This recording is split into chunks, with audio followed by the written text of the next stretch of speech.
Alright, so number 3 just wants us to identify the quadrant or the axis that the point lies on. Okay, so remember that coordinate grid. This was quadrant 1, and they were both positive up here. This was quadrant 2, going counterclockwise. And then the left, the x was negative, and the y value was positive. This was quadrant 3, and then they were both negative here, and then down here was quadrant 4.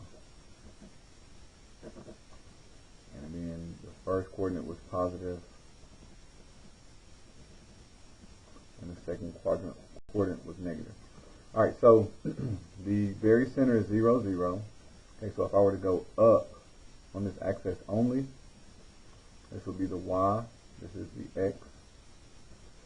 Alright, so if I just went up, the x wouldn't change, but the y would. So this ordered pair would be 0 and then some number. I'm just going to put b.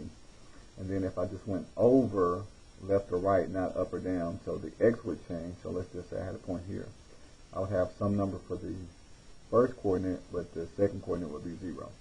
So sometimes it just lies on an axis.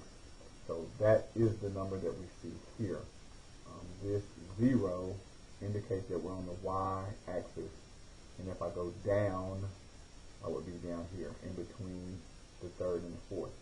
So we are on, not in any quadrant, we're on the axis.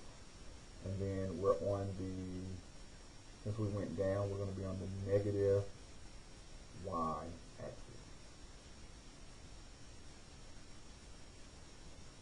Alright, and then the same thing we have for number 4. This time we have negative 6, 0, so this time we went left and we stayed on the x-axis. Notice the ordered pair. So we're on the axis again. This time we're on the negative x-axis. We would have gone to the left.